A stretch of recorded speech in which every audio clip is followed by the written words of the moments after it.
মই নৱপ্ৰজন্মলৈ এইটো আহ্বান থাকিব যে হেল্থ ইজ ৱেল্থ বুলি যিটো কওঁ, মানে স্বাস্থ্য অমূল্য ধন। যিমানে টকা পইচা নাথাকক, স্বাস্থ্য যদি নাথাকে, দেহা নাথাকিলে যেনেকৈ আমি বেহা কৰিব নোৱাৰোঁ, তেনেকৈ স্বাস্থ্যটো অমূল্য ধন, সকলোৱে গুৰুত্ব দিব বুলি মই আশা কৰিছোঁ। মানে যোগ বা মানে য়োগাত লৈ পেলাই আমি পাহৰি গৈছিলোঁ। কিন্তু প্ৰত্যেক স্কুলতে আজিকালি শাৰীৰিক ব্যায়াম এটা শিকায়, কিন্তু পিছলৈ গৈ পেলাই হয়তো পঢ়াৰ বোজাৰ কাৰণে বা বিভিন্ন পৰীক্ষাৰ বোজাৰ কাৰণে আমি সাধাৰণতে চৰ্চাটো নকৰোঁ, কিন্তু চৰ্চা কৰিব লাগে। আৰু চৰ্চা কৰি থাকিলে শৰীৰটো ভাল হৈ থাকে বুলি সকলোৱে কয়, আৰু বেমাৰ আজাৰো অলপ দূৰত ৰাখিব পাৰি। ভগৱানে কৰাত আজিলৈকে বেমাৰ বুলিবলৈ এতিয়ালৈকে একো হোৱা নাই, 50 মানে চুবলৈ হৈছে। আৰু শৰীৰ চৰ্চা কৰি থাকোঁ কাৰণে চাগে বোধহয় ৰাতি অকণমান হ'লেও সময় যদি মই পাওঁ, স্কিপিং অলপ হ'লেও কৰিমেই।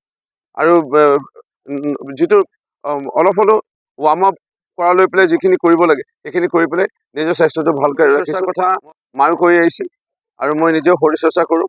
ৰাতিপুৱা শুই উঠি এটা ব্যায়াম কৰোঁ, আৰু গাড়ীত বহি থকা অৱস্থাতো এটা ব্যায়াম আছে, সেই ব্যায়ামবোৰ কৰোঁ। যিমান পাৰোঁ অকণমান ব্যায়াম, অকণমান মেডিটেশ্যনত চলি আছোঁ। আৰু যাৰ কাৰণে চাগে বহুতে সোধে যে 16 ঘণ্টা 18 ঘণ্টা আপুনি ঘূৰে, কেতিয়াবা 20 ঘণ্টাও ঘূৰা দেখা পাওঁ। এই শক্তিটো ক'ব পাৰে, হয়তো প্ৰাৰ্থনাত থাকোঁ, ভগৱানৰ হয়তো আশীৰ্বাদ দিছে। আৰু যাৰ কাৰণে মই আজি অকণমান হ'লেও এক্টিভ বুলি নিজকে নকওঁ, অকণমান হ'লেও সক্ৰিয় হৈ থাকিব বিচাৰোঁ। Any Times 24/7. Your news, your voice.